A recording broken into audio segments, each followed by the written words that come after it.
Roger and Garp unleash a combined Conqueror's Haki technique, defeating the Weeping Demon Rocks and winning the most difficult battle of their lives. One Piece.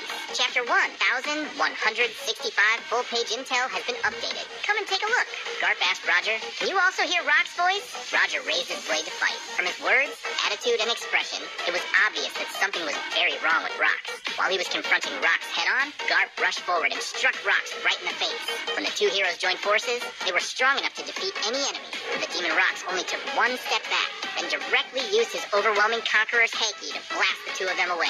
Roger and Garp slammed into the mountainside together. The Marines looked up, and the shockwave caused by Rocks even formed a spectacular sight of one man splitting the sea of clouds.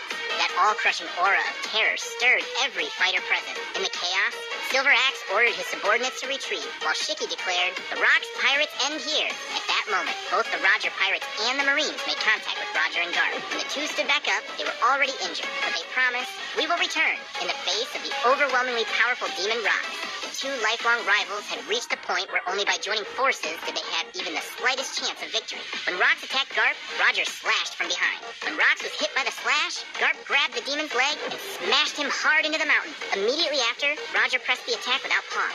Whitebeard encountered a pirate who looked like Marco. His name was Boro Graham, obviously Marco's father. As a fan of Whitebeard, Boro Graham invited Newgate to join forces, but Whitebeard only found it troublesome at the moment. On the Marine side, Dragon pointed a gun at the officers, forcing them to rescue the refugees. Rayleigh and Jabba, after arranging for the women's safety, were preparing to return and help Roger fight. Even Emu controlled Saturn to leave the island, ordering the Marines of G11 branch and CP6 to completely erase the records of God Valley and the hunting tournament related to this battle. As for Roger and Garp's final fight, it was exceptionally fierce. Another mountain in God Valley was completely destroyed by the combatants. Roger looked at his comrade Garp and sighed. Could a corrupted monster still claim to be justice? The next moment, he directly invited Garp to join his crew, but Garp casually refused.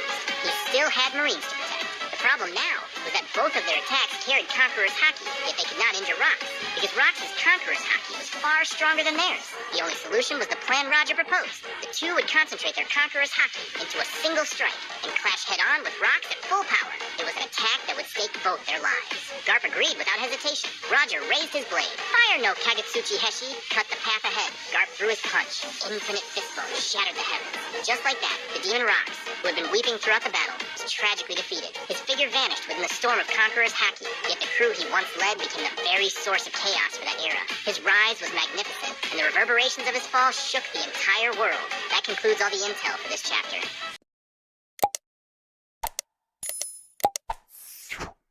With